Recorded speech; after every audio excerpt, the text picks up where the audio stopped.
हम बात करते हैं पोस्ट प्रेगनेंसी वेट लॉस की। पोस्ट प्रेगनेंसी वेट लॉस करने के लिए आपको सिर्फ अपने खाने को कम नहीं करना, सिर्फ अपने डाइट पे फोकस नहीं करना, उससे पहले भी बहुत सारी चीजें हैं जिनको आप जब तक फिक्स नहीं करेंगे आपका वेट लॉस में आपको हर्डल आएगा, आपको मुश्किल होगा, जल्दी से आपका वेट लॉस नहीं होगा।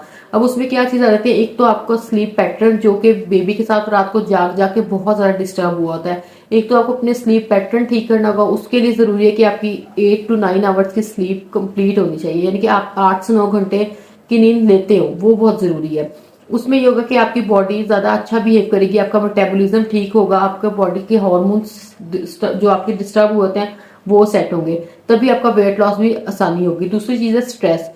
पोस्ट प्रेगनेंसी जो पोस्टमार्टम पीरियड होता है वो उसमें स्ट्रेस, एंजाइटी, डिप्रेशन और मूड स्विंग्स ये बहुत कॉमन है, और ये चीजें आहिस्ता आहिस्ता ठीक हो सकती हैं। लेकिन आपने कोशिश करनी है कि जब आपको लगे कि आप इन चीजों से बाहर निकल गए, आपका स्ट्रेस लेवल कम हो गया, आपको अपने अपने आप पे फोकस कर सकते हैं, तब आप अपना वेट लॉस स्टार्ट करें। क्योंकि अगर आप वेट लॉस भी स्टार्ट कर देंगे और आपको स्ट्रेस और एंजाइटी से भी गुजरेंगे तो आपको वेट लॉस करना उतना ही ज्यादा मुश्किल हो जाएगा।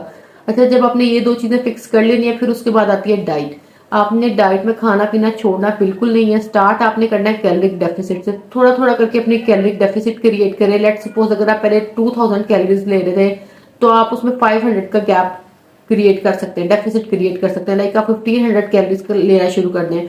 और उसके साथ सबसे इंपॉर्टेंट जरूरी चीज ये है कि आपने फिजिकल एक्टिविटी जरूर करनी है। आप 20 से 30 मिनट का, 20 मिनट तो उससे कुछ नहीं होगा, 30 मिनट का कम से कम आपका वॉक हो, और वो वॉक भी ऐसे नहीं चहलकदमी ना हो, उसमें आपका वेट लॉस नहीं होता, आपको ब्रिस्क वॉक की जरूरत है। तो ये तीन चीजें अगर आप फिक्स कर लेते हैं तो आपका बआसानी वेट लॉस हो जाएगा।